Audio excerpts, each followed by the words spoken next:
एक ड्रग जो normal postmortem में डिटेक्ट नहीं होती, एक ड्रग जो सिर्फ डॉक्टर्स के पास होती है, और ऐसी ड्रग जिसे दुनिया जानती ही नहीं थी जब तक फॉरेंसिक टॉक्सिकोलॉजी ने उसका राज नहीं खोल दिया।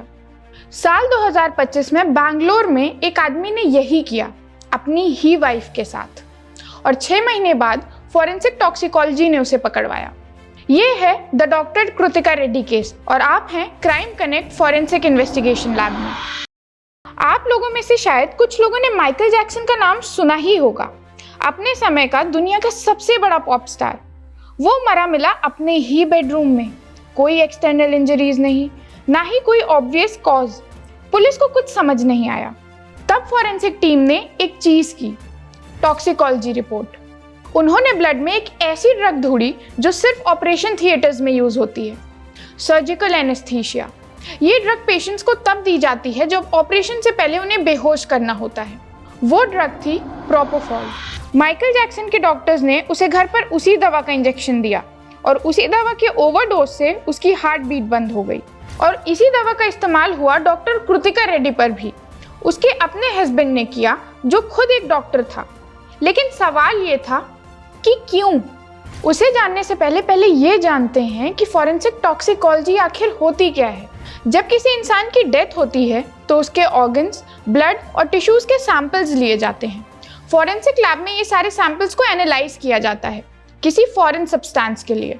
लेकिन यहाँ पे एक प्रॉब्लम है। कुछ सब्सटेंसेस जैसे कि एनेस्थेटिक ड्रग्स बॉडी में बहुत जल्दी ब्रेक डाउन होते हैं, और इसीलिए इन्हें नॉर्मल पोस्टमार्टम में डिटेक्ट करना बहुत मुश्किल होता है। इसके लिए एक्सटेंडेड टॉक्सिकोलॉजी पैनल्स बनाए जाते हैं। प्रोपोफॉल एक ऐसी ही ड्रग है, इंट्रावेनस एनेस्थेटिक, ऑपरेशन से पहले दिया जाता है। इसका ओवरडोज रेस्पिरेटरी फेलियर्स करता है, मतलब सांस रुकना, मतलब मौत। और क्योंकि ये सिर्फ डॉक्टर्स के पास अवेलेबल होती है, इसीलिए इसका मिसयूज पकड़ना और भी मुश्किल होता है। माइकल जैक्सन के डॉक्टर को पकड़ने में 2 महीने लगे, और डॉक्टर कृतिका के मर्डरर को पकड़ने में 6 महीने लग गए। 26 मई 2024 बेंगलुरु। कृतिका रेड्डी और महेंद्र रेड्डी की शादी हुई। ग्रैंड, रॉयल, इतनी बड़ी कि पूरे शहर में चर्चे थे। कृतिका 28 साल की डर्मैट थी। MBBS में टॉपर, MD किया, डर्मेटोलॉजी में डिप्लोमा और विक्टोरिया हॉस्पिटल में फेलोशिप। उधर महेंद्र रेड्डी गैस्ट्रो सर्जन था, वेल एस्टैब्लिश्ड फैमिली, खुद भी डॉक्टर। दोनों हॉस्पिटल के कॉमन फ्रेंड्स के जरिए मिले, पहले दोस्ती फिर रिश्तेदारी। कृतिका के पिता Munni Reddy retired electrical engineer थे। उनका सपना था बेटी की शादी अच्छी जगह हो। सपना पूरा हुआ। शादी में मुन्नी रेड्डी ने बेटी दामाद को 3 करोड़ का घर गिफ्ट किया। Honeymoon south Africa. अपने क्लिनिक की प्लानिंग शुरू हुई।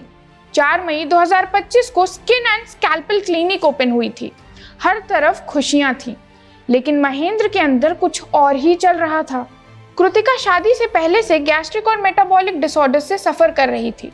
कुछ भी खाओ वॉमिटिंग, सोशल गैदरिंग्स में भी। एक फंक्शन में महेंद्र के दोस्तों ने हंसते हुए कह दिया, तूने तो एक बीमार औरत से शादी कर ली। वो एक सेंटेंस महेंद्र के अंदर कुछ तोड़ गया। उसके मन में बैठ गया कि कृतिका की फैमिली ने उसे छुपाकर उसे धोखा दिया। डिवोर्स का ख्याल आया, लेकिन प्रॉपर्टी जाने का डर, इज्जत जाने का डर। तो फिर क्या? महेंद्र डॉक्टर था, उसके पास रिसोर्सेज थे, उसके पास नॉलेज थी, और उसके पास एक प्लान बनने लगा। धीरे धीरे, साइलेंटली वो कृतिका की केयर करने का नाटक करता रहा। इंजेक्शंस देता, मैसेजेस करता, तबीयत कैसी है, फटीग हो रही है, डिस्कम्फर्ट तो नहीं। वो केयर नहीं थी, वो मॉनिटरिंग थी। अलग अलग ड्रग्स के इफेक्ट्स को लॉग कर रहा था। 21 अप्रैल 2025 महेंद्र के घर यानी गुंजुर विलेज में जब क्लिनिक ओपनिंग में 10 दिन बाकी थे, तब कृतिका के पेट में इतना दर्द हुआ कि सीधी खड़ी ही नहीं हो पा रही थी। उसने महेंद्र से मदद मांगी, और यही वो पल था जिसका महेंद्र इंतजार कर रहा था। उसने डायग्नोज करने का नाटक किया, कहा कि कुछ इंजेक्शंस लगेंगे, दर्द खत्म हो जाएगा। कृतिका ने बिना 1 सेकेंड सोचे मान लिया। अपने पति पर, अपने डॉक्टर पर उसको पूरा भरोसा था। महेंद्र पैंटोप्राजोल के इंजेक्शंस लाया, उसकी आड़ में propofol. Strategic placement, right leg की बड़ी वेन में कैन्यूला, ताकि कोई पेन पर शक ना करे, ताकि किसी को कुछ अनयूजुअल ना लगे। वो खुद दूसरे कमरे में गया, नेटफ्लिक्स देखा और सो गया।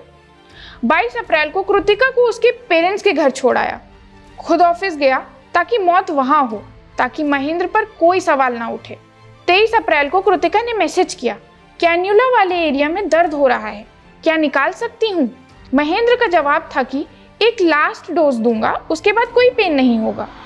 उस रात 9:30 बजे महेंद्र ने प्रोपोफॉल का लास्ट डोज दिया, ज्यादा क्वांटिटी में, और फिर खुद सो गया। अगली सुबह 7:30 बजे कृतिका अनरिस्पॉन्सिव थी। महेंद्र ने जानबूझकर सीपीआर नहीं दिया और फिर नाटक किया। पेरेंट्स के साथ बाहर हॉस्पिटल भागा, जहां डॉक्टर्स ने कृतिका को ब्रॉड डेड डिक्लेयर कर दिया। पुलिस के लिए शुरू से ये अनक्लियर डेथ थी। कृतिका की बड़ी बहन निकिता ने पोस्टमार्टम की मांग की। बाकी सब मान चुके थे कि वो बीमार थी और मौत हो गई। निकिता नहीं मानी। पोस्टमार्टम हुआ, विसरा सैंपल्स एफएसएल भेजे गए, रिपोर्ट साइन, कुछ अनयूजुअल नहीं। महेंद्र ने चैन की सांस ली। फिर वो आज़ाद परिंदे की तरह जीने लगा। नया इंस्टाग्राम अकाउंट बनाया, गोवा गया, फिर सीशेल्स गया, तमिलनाडु गया। 5 महीने बाद एक इंस्टाग्राम पोस्ट में लिखा, maybe God is rewriting the best pages of my life to make it marvellously amazing. Kritika के जाने के 5 महीने बाद ये उसकी बेस्ट पेजेस थी। और एक जगह एक ब्लॉग्ड गर्ल को फोन पे मैसेज किया, I killed my wife for you. उस लड़की ने इग्नोर कर दिया, ये सोचकर कि ये ड्रामा है। लेकिन मौत के 6 महीने बाद 13 अक्टूबर 2025 को कृतिका की एफएसएल रिपोर्ट, जो कि एक्सटेंडेड टॉक्सिकोलॉजी पैनल गई थी, फाइनली आई और उसने वो सब रिवील कर दिया जो नॉर्मल पोस्टमार्टम में पता ही नहीं चला। कृतिका के ऑर्गन्स में प्रोपोफॉल के ट्रेसेस थे। यही वो ड्रग थी जो सिर्फ ऑपरेशन थिएटर्स में यूज होती है, सिर्फ डॉक्टर्स के पास होती है और सिर्फ एनेस्थेशिया की तरह यूज होती है, और जिसके ओवरडोज से होती है रेस्पिरेटरी फेलियर्स और यहाँ तक कि मौत भी। यही डॉक्टर कॉनरेड मरे ने माइकल जैक्सन के साथ किया था। यही महेंद्र रेड्डी ने कृतिका के साथ किया। फॉरेंसिक टॉक्सिकोलॉजी ने 6 महीने बाद वो राज खोला जो मौत के दिन किसी को नजर ही नहीं आया। 14 अक्टूबर 2025 पुलिस ने महेंद्र को उडुपी में अरेस्ट किया, उसका फोन और लैपटॉप सीज किया, फॉरेंसिक एनालिसिस के लिए भेजा। अब आई दूसरी फॉरेंसिक साइंस, डिजिटल फॉरेंसिक्स। ये सब चीज रिकवर कर लेती है। कोई मैसेज डिलीट कर दो, वो भी रिकवर हो जाता है। कोई मैसेज भेज दो, वो भी ढूंढ लिया जाता है। उसके फोन में मिला वो फोन पे मैसेज, जिसमें उसने लिखा था, I killed my wife for you. खुद लिखा, खुद भेजा, और ये उसके गले का फंदा बन गया। पुलिस टीम पहले ही कैन्युला सेट, इंजेक्शन ट्यूब और मेडिकल आइटम्स रिकवर कर चुकी थी। उसके पास मेडिकल नॉलेज थी, प्रिस्क्रिप्शन एक्सेस थी, उसके पिता की फार्मेसी थी। प्रोपोफॉल मिलना उसके लिए एक सेकंड का काम था। लेकिन फॉरेंसिक टॉक्सिकोलॉजी ने बॉडी के अंदर का सारा सच बाहर निकाला। डिजिटल फॉरेंसिक्स ने फोन के अंदर का सच बाहर निकाला। 3 forensic science, forensic toxicology. Extended panel ने 6 महीने बाद वो ड्रग पकड़ी जो इनिशियल पोस्टमार्टम में डिटेक्ट ही नहीं हुई थी। Digital forensics, I killed my wife for you. एक खुद का लिखा कन्फेशन जो उसके फोन में बहुत पहले से प्रेजेंट था। Crime scene recovery, cannula, injection tubes जैसे फिजिकल एविडेंसेस क्राइम सीन से रिकवर किए गए, जिन्होंने क्राइम का ब्लूप्रिंट बनाने में हेल्प किया। वो एक डिसीजन जो कृतिका की बहन निकिता ने लिया कि पोस्टमार्टम होगा और एक्सटेंडेड टॉक्सिकोलॉजी पैनल होगा, उसने मदद की। अगर निकिता नहीं होती, महेंद्र आज भी आज़ाद होता। फॉरेंसिक साइंस तब काम करती है जब कोई सवाल पूछे, और वो सवाल निकिता ने पूछा। क्राइम कनेक्ट का अगर ये एंगल आपको नया लगा हो तो सब्सक्राइब ज़रूर करिए और अपने फ्रेंड्स के साथ ज़रूर शेयर करिएगा। Till then, stay curious, stay safe.